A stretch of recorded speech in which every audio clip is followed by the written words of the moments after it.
was Jody McBrayer and Jaden Maria with Never Alone. You're on 94.9. It is 14 minutes past 4 and it's Tuesday afternoon, just after 4. We all know what happens then. Creation Ministries International. We get a visitor on the phone today because it's Dr. Taz Walker, who's up in Brizzy, I believe, at the moment after travelling around the countryside. You've been everywhere recently, Dr. Taz. How are you going?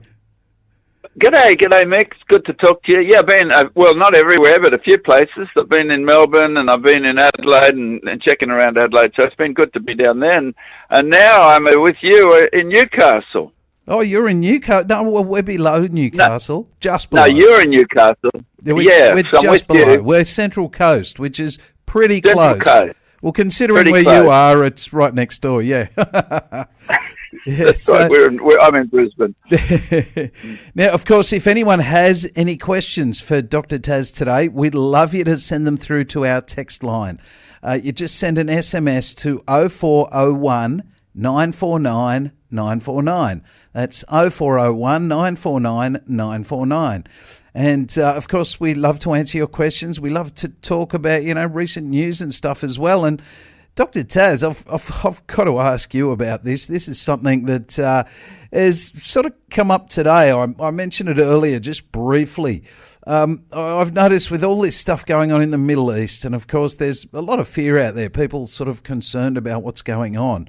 But one real issue, it's been seen on social media, and I've even seen one of the images that was used on social media talking about a scam story was being used on a real news story. So, it tends to filter through. People are using AI to create news and create video and create images of, this conflict in the Middle East. And they're turning it into something completely different. What do you think about that?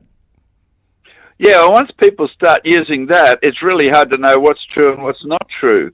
And so that's part of the issue, and that's what creates fear.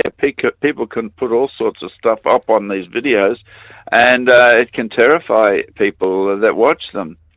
Yeah, and it seems so not real. And of course, that's part of what you guys do, isn't it? To try and show real rather than unreal. Real rather than unreal. That's exactly right, and we do that all the time with lots of different things. That we get, there's lots of claims out there that come in about natural selection and evolution, and about different animals and all sorts of things like that. And we try to just help people see, just sort of break through some of these roadblocks that people have. Because when you hear the misinformation, when you hear this stuff come through, people just think it's true, and it can actually throw them for a six, sort of undermine, make them uncertain, particularly when it comes to the Bible and that. So that's what we do, and you wouldn't believe it, but we like talking about rapid rocks or zippy fossils. We sometimes call them things like that, zippy fossils, and just showing that it doesn't take millions of years to form rocks and things. So that's one of the ways in which we try to get people free from all this misinformation. Yeah, now, of course, it's been a long time now. You guys have been trying to, show people the truth about the Bible, because, of course, there's been so much negative news about Christianity and the Bible, and, of course, there is another agenda there, we know. And that agenda's been sort of eating at Christianity and the Bible for forever, really. That's sort of Satan's plan. But now people are starting to see, two images side by side taken at the same time, and they say, hey, only one of these is right. People are starting to realise that, video, audio, everything that we look at and everything we hear can be manipulated. And at the end of the day, the only thing that we can really trust is the Bible. Yeah, that's right. And it doesn't change. That's the thing. I mean, people tell you a story, and that's the way people find out if somebody's lying or not, is they say something, and then a little bit later on they'll say something else, and yet they change their story, whereas the Bible doesn't change. It says one thing and it sticks to it. And so because it doesn't change, and because you can test it out and put it in your own life and come to rely on it. So it's a great way to be. It gives you great confidence. It also takes away all the fear. There's everything's under control. So yeah, it is a great thing for people to put their trust in the Word of God. Absolutely. And over the years, of course, this barrage has been happening, as I mentioned, forever. And creation has been showing the truth of the Bible. And there's so many truths out there. And of course, Christianity and the Bible has copped so much flack over the years. And creation has followed the science. And that's why there's so many of you guys that are, you've got a Bachelor of Science or Earth Science with first class honours. Yeah, that's right. Having sort of guys that really understand science that can show us and can prove to us how the Bible is correct, always has been correct. And the further we go, more and more, as science gets better, I guess, as we can look at things in through a microscope, a better microscope, we can see how the Bible fits reality. And of course, you were just talking about rocks before. Yeah, rocks. You wouldn't believe it, but the rocks are connected in with this. Yes, that's and I was right. about to ask. Let us know how that's connected. Well, the big thing is that the Bible says that God created, it was a miraculous creation in 6 days, and then that there was a global flood, and that was you can figure out it was about 4,500 years ago from the Bible. You can work it out, not very hard at all. And so people hear in all sorts of places that the world is millions of years old, and so they think, well, the Bible can't be right. It must be a fairy story. It must be a legend. And so we use rocks, zibby fossils and rapid rocks to actually help encourage people to see that, hey, rocks don't take millions of years to form. There's when you go to a jeweler, you might want to buy an opal. The opals are very nice. I didn't realize how expensive they are. They are very expensive. But I had a look at them. And you can buy these things, and often the jeweler shop will say something like, these are millions of years in the making, and so they take millions of years to form. And so people just accept that proves the world is millions of years old, and it must be millions of years old. And so in a way, they just put the Bible to one side, thinking it can't be relied on. If you can't believe it from the beginning, where can you start to believe it? So that's where people are. So we like to put things up like, there's quite an amazing thing to do with opals. There's a guy that lived at Lightning Ridge, which is in New South Wales, which is where you live, in New South Wales, but up north, and on an opal field, and he was a fossicker. And he loved opals, and he actually did some experiments. He had a tin shed on his little property there, and he got Vegemite jars, and he was able to actually make opals, get the opal forming in a Vegemite jar with this sediment that was from the opal field, and he put in a certain liquid in the Vegemite jar, and within 10 days, the opal colouring had started to appear. You get a little band of opal colouring. It's amazing. And so the sand, the silica sand, the silica had absorbed the water and become hydrated, and the little opal crystals, or the mineral, had these little spheres, and depending on the size of the sphere, depends on the colour that the opal was, and so you get these beautiful rainbow colours of reds and blues and greens and that, and it's all caused by the opal, the spheres of silica, and so that demonstrates. I love to use that because it shows that it doesn't take millions of years to form this very precious and amazing rock. Did they add pressure to make that happen? Not in that case, they didn't. Sometimes in some rocks you do, but not in that case. It was just a chemical reaction that was able to hydrate, get water into the silica crystal. Wow, that's incredible. And we see that all the time, do we? Well, those sorts of things happen all the time, and we get people when they read the Creation magazine and they get these ideas. We often have families write in and tell us something that they've found. So people find stuff. There was a family that lived in South Australia, and they went on a picnic, on a family outing to Wool Bay, to Wool Bay, just in South Australia. Yep. And at Wool Bay, they had limestone, and they had a limestone kiln was there, a really old one that was there for decades and decades, and the whole area was lots and lots of limestone on a sand and limestone in the cliffs and that sort of thing. That was part of the geology. And these people discovered, particularly the kids, they discovered that there were some pieces of all sorts of broken things, like bits of car and cartridges of bullets and things like that, which were lying on the beach, and they'd all petrified.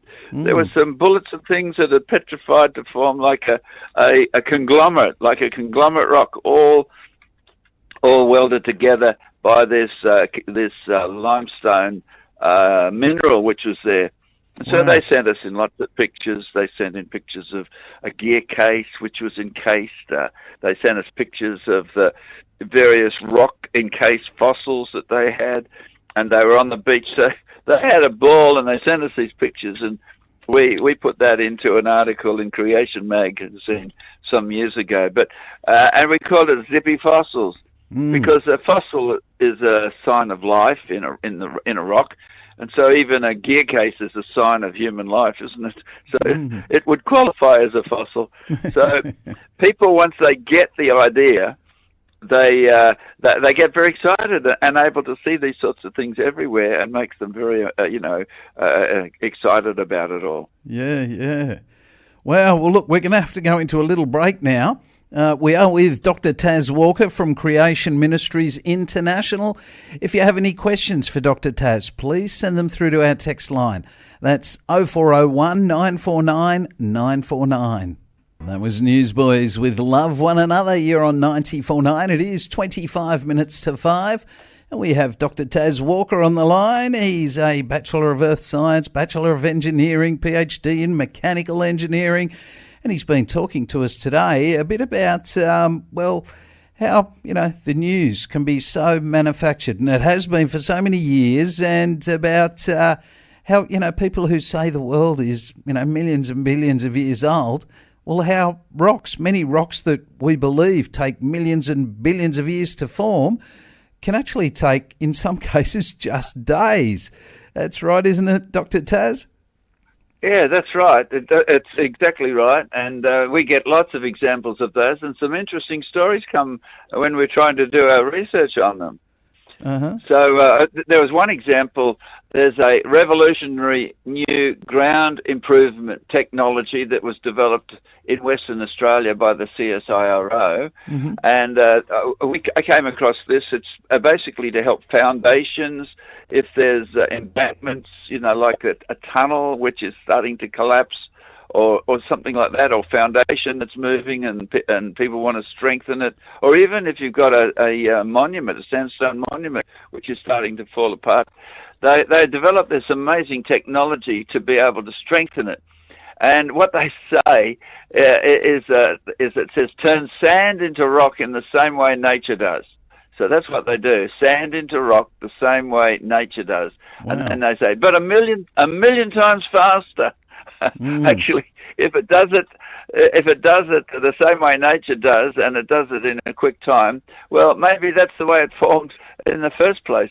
So anyway, I came across this, and I thought, I wrote to the CSIRO in Western Australia and asked them for information about it, because I wanted to write it up, because it's very interesting. And people, that's one of the things that people have got this impression that rocks take millions of years to form. Do you know, in sort of on a little side note, is that when I talk to geologists about this, they'll say, "Oh, yeah, we know that rocks can form quickly. That's nothing new. Of course we know that rocks can form quickly, that they don't always take millions of years." Well, that may be the case, but that's not the impression that people that are not in the know. They don't know about this. They're all given the impression that it takes millions of years, which is why we find this stuff so helpful. So anyway, I wrote this letter, and I never heard anything back from them. Not anything at all. And but I found out later from a friend of mine in England, one of our creation people, that there was an article published in the UK about this process, where the guy who invented it, Dr. Kucharski, he said, we've had some inquiries, amazing inquiries about this, and there was one that appeared strange. And when we looked into them, I realized they were a group of creationists who are trying to prove that the world was created and it didn't evolve. He said, I didn't call them back. Really? So, he wrote that? That's what he said. That's what he wrote. I didn't call them back. And so, you talk about misinformation. That's why people don't hear about it. It's sort of, actually it says in Romans, isn't it, about men suppress the truth. They hide the truth. And so he didn't want creationists to actually use his find, which turns sand into rock the same way nature does, to use it to sort of show that the world could be much younger than we're led to believe. Wow. So anyway, I thought that was hilarious. And what happens? You get sandstone, like sand, like sand on the beach, and sand on the beach is soft. Yep. But if you put a like cement into it, and it is mixed up with cement, it goes really, really hard. So there's this cement that's there to bind the sand together. Yep. And so that's what this thing does. It basically injects a liquid which has got a mineral in it. It's called calcite in situ precipitation system. So this calcite is a mineral, but it's dissolved. They dissolve it in a liquid, and they inject this liquid into the sand, and the liquid goes through the sand, all the little gaps between the grains in the sand, and it sticks onto the grains, and the mineral comes out, sticks onto the grains, and it binds them together. And so you can do it once or twice or 3 times or half a dozen times, and the more you do this, inject this in, the stronger it gets. And so that, as he says, that's exactly what happens in actual natural process, and it would have happened mostly during Noah's flood. Yeah. During Noah's flood, when the water washed all the sand and sediment into place, and it would have dissolved lots of minerals in it, and this dissolved minerals made the cement, and it stuck it together. And so you see these beautiful sandstone blocks. People make buildings out of them and that sort of thing. Yeah. And you can look at them and think, oh, that didn't take millions of years to form. It formed quickly. Yes. And so, isn't that cool? Don't you reckon? Yeah, absolutely. Well, look, I have a question for you. I mean, you've conducted geological assessments of new fuel supplies for power stations across Queensland. You've been involved with new mining proposals, including the effects of geological factors on the coast, reliability and quality of the coal produced.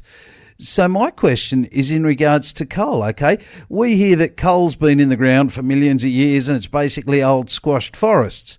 How long does it take for coal to turn into coal, or for, a forest to turn into coal? How long does it take for a forest to turn into coal? Well, that is interesting, because it's the same sort of thing as these rapid rocks. Yep. Coal is a rock, and given the impression, as you said, that it forms over long, long periods of time. Well, actually, experiments have been done on this. They get some vegetation, like some wood, and they put it into a container which is sort of pressure tight, and they put in some water with it and some sort of a catalyst, which could be like some volcanic clay or something like that, and heat it up. And it doesn't have to be very hot. It can be sort of like in an oven, 150 degrees centigrade, which is not that hot. It's a bit hotter than boiling water, but it can be heated up. And within a month, when they take it out and open it up, the wood has actually turned into stuff which resembles brown coal. Wow. So it doesn't take long at all. It doesn't take millions of years. Of course, and coal is a long way underground normally, which means a lot of pressure, and there's a lot more heat down there as well. That's right. That's right. There's a lot more heat. And also, the vegetation during Noah's flood, it was deposited during Noah's flood. It was deposited, there was a lot of volcanic activity. So you normally find lots of volcanic ash in relation to coal deposits. And so the volcanic ash could also provide the heat. So, and just a bit more heat, like if it goes from 150 degrees a bit hotter, what can happen is instead of being brown coal, it becomes what they call more mature. It can become a black coal, and so it can even more heat becomes anthracite. So, and what it does is the heat, as you can sort of envisage, the heat drives off the liquids out of the vegetation, the sap and the various gases that are in there, and it drives it off, and that forms gas and oil, and that goes through the sandstone underground, and eventually gets trapped, and so we drill it today and get gas extracted. And we also get oil, like down in Bass Strait. There's oil which has come out of this vegetation, which is under Bass Strait. And it doesn't happen long, and that's really amazing. Wow, and it can happen so quickly. That's the amazing thing. Yeah, that's right. And so that sort of gives us confidence in the Word of God and in the Bible, but not just confidence. It gives us confidence to use it as a way of sort of understanding the world. The Bible says, your word is a lamp to my feet, a lamp. So it's like a lamp that shows us the way, and we can understand science through the Bible. We can understand rocks through the Bible. We have people, a lot of people. I was talking to some just in the last week who said just what a big difference this made in their lives when it just dispelled a lot of the uncertainty, a lot of the doubts, a lot of the troubles that they had in believing, and just gave them a new set of confidence. Yeah. Well, I mean, it's awesome hearing this from you, Dr. Taz, because of course that is your area of expertise, when it comes to coal and coal mines and all those sort of things. And actually, one thing that I find amazing from what you have just said, I've heard that Australia has a lot of black coal, which is meant to be like the best type of coal, isn't it? Yes, black coal is very good, and it's very good for burning, and it's very good for forming, for forming coke, which produces iron. So they smelt the iron ore, and from that you produce the iron, which is we all use it in steel every day, and in our cars and things we need iron for, and bridges and things. So that's what it's used for. They overseas as coking coal, and that's got special characteristics about it. But then, in conjunction with the coking coal, is other stuff that's not good for coking, and they use that for producing the electricity that we need in our community, so that we can do all the things we need to do, so that we can live our modern lives. Well, is that like brown coal? No, the coking coal is also black. It's just got a different characteristic about it. I'm just not quite sure. They do test to see how well it swells up when it gets heated, and so coking coal swells up nicely, whereas steaming coal doesn't, and so it's no good for making iron. Wow! So I assume with all that coal, and obviously it needed that extra heat to become the good black coal, which we have literally right underneath us here. We're on top of the Sydney coal basin. And that means if there was that extra heat, when we had the Newcastle earthquake a while back, that's possibly the same, I guess, cracks in the earth. They talk about them in the Bible back in Noah's day. The fountains of the deep came up through the cracks, and all the mountains were moved around and everything else. We're on top of one of those cracks. Would that be right? Oh, that could be right. So certainly there's lots of evidence of the earth moving. We see that in the rocks around about us, and so they form these faults. There's a fault that goes up through the Blue Mountains. I think it's called the Kurrajong Fault, quite a long one. And so you do find these, and what happens is they can reactivate. So they can be, later on, these happen during the flood and just afterwards, but also later on they can be reactivated and move again. That doesn't always be the case, but often it is. They move again along old faults. Yeah, wow. Well, that's incredible. Rapid rocks. And Rapid rock. Yeah, I've got to say that, again, you've talked about things that show how the Bible is accurate and it's correct, and that we should believe pretty much every word we read in there. That's right. When it talks about what happened, it really happened. And some of the things that happened, you sort of, like when you think about, say, some of the miracles that Jesus did, you think, people wonder if that's possible and if it really happened the way he said. But in actual fact, it did. And so once we experience his sort of power in our own lives, that changes it. But also once we understand some of the connections with the events that the Bible describes, that also gives us extra confidence. And that's what we focus on at Creation Ministries International. Yeah.